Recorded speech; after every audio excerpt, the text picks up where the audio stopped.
So Waves is a drama that came out in 2019 that happened to get a lot of critics' attention for the positive.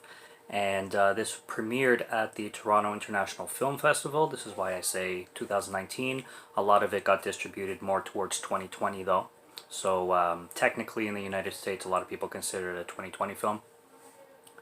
But this is by Trey Shults. So this is the guy who directed It Comes at Night, and prior to that, Krisha, which was his directional debut. I'm pretty sure, other than possibly some short films and whatnot. And I've watched all three. I watched It Comes at Night first. That's how I discovered the director. And then I watched Krisha, which I also really liked. And so far, he doesn't have a miss for me at all. All his films are fantastic. He definitely has a vision of his own. A very dark and bleak vision with his films. He dives into some serious subject matter, and he doesn't really hide it or sugarcoat it. He likes to focus on like kind of human nature and like with laser precision focus on specific people's kind of struggles, but how they are naturally as human. Like he takes human nature and I'm not going to say exploits it, that's the wrong word too, but really shines a light on it, like heavily kind of thing.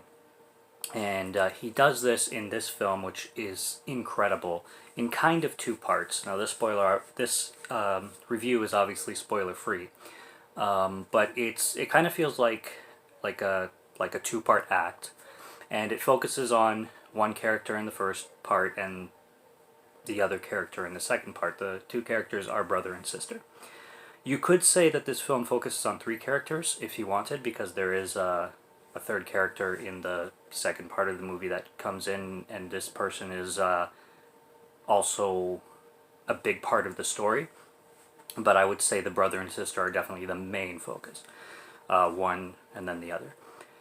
Now, this film basically is about a tragedy that occurs and then people around the tragedy coping and dealing with it, and kind of how this tragedy shapes other people's lives, and specifically the people closest to the people involved in this tragedy, keeping it as vague as I can.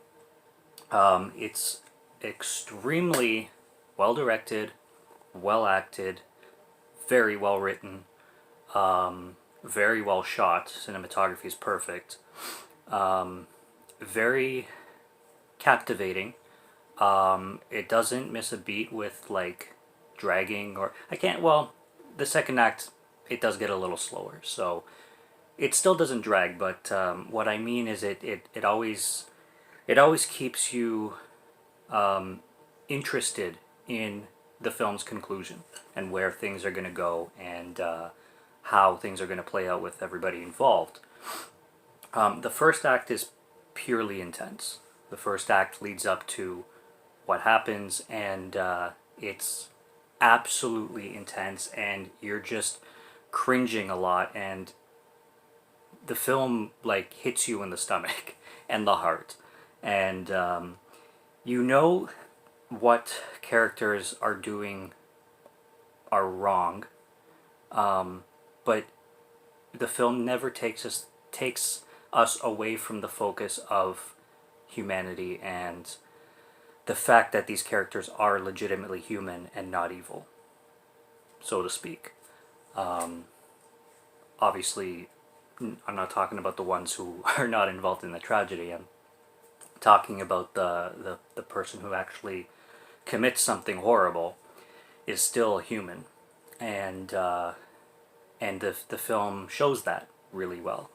The people who play in here, the brother and sister, are played by Taylor Russell and Calvin Harris Jr., and their names are Emily for the sister and Tyler for the brother. Their father is played by Sterling K. Brown. He kills his performance. I haven't really seen this guy in other films, not that I can remember by face or name, but I'll definitely be looking at his IMDb or whatnot to see what else he's been in, because he's really good. the guy who plays Tyler, Kelvin Harrison Jr., was in It Comes at Night, so he's recognizable. Emily, played by Taylor Russell. Taylor Russell was in a film that I watched recently as well called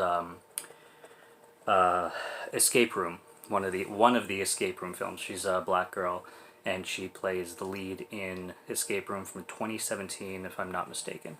The one with the really, really out there rooms with like an ice room and a fire hotel room and all that escape room. And they're really good too. So like I said, the first act is intense, and the second one gets much more like fizzed out, you could say. With all the, it's like a pop bottle being shook right up to the middle of the film where everything happens, and then the fizz kind of like calming down kind of thing. That's in a way the way you could describe it. Now, there's a character in the second act that is introduced, like I said. He's played by Lucas Hedges. Nothing wrong with Lucas Hedges' acting, I would say. He's diverse enough. I mean, he did this film, I'm blanking on the title, but he did this film where, again, it's about a group of kids where one kid kills another kid accidentally, and then they're trying to like hide the body and trying to avoid the cops or whatnot because they're scared shitless. They're teenagers, whatnot. I'm really blanking on the title, but he's in that. He was in 3 Billboards Outside Ebbing, Missouri. He was in Lady Bird. He does all these like Oscar grab kind of indie films, and he's fine. But him in this film, I did not get his character. He came in.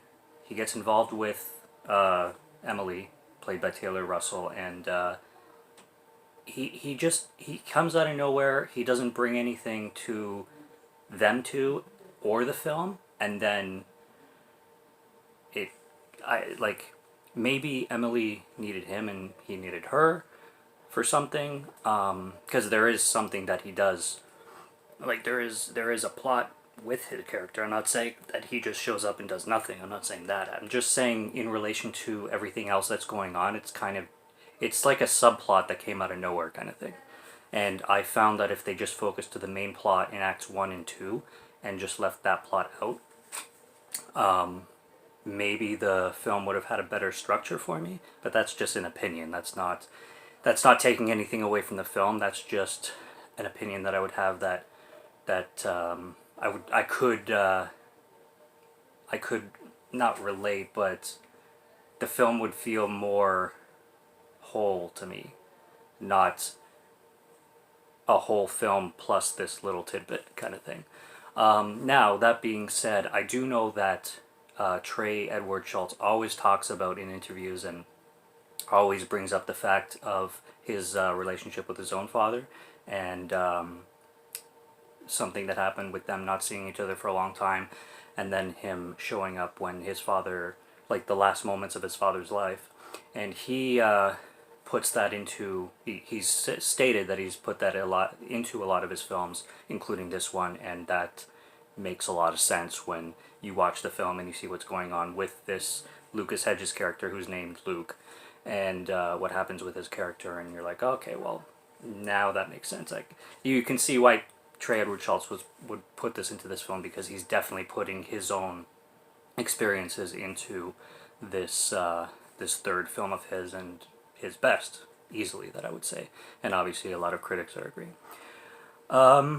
So that's as spoiler-free as I can keep the film's plot. Like I said, it's a phenomenally made picture. It's, the attention to detail is amazing, and just the acting. Like, it's bleak, it's rough. You cringe in such a captivating way. You don't cringe because you hate everybody or like everybody. You cringe because of how much sorrow you feel and how painful the situations playing on screen are, and you can only imagine this situation in reality happening. You watch it and you're like, okay, this is a dramatic representation and piece of fiction of something, but this happening in real life would be just absolutely destructive. It would be horrific. And it's so well made. It's just I really love this film. I really recommend this film.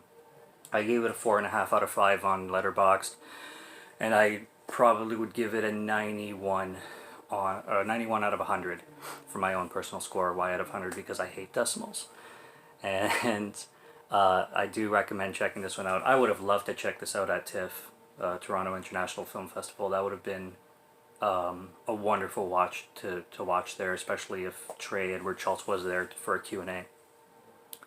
And it's available. I watched it on Prime, but it is on Blu-ray as well, which I will pick it up if I could find it, or whenever I can, basically. If I run into it, I'll definitely be grabbing that.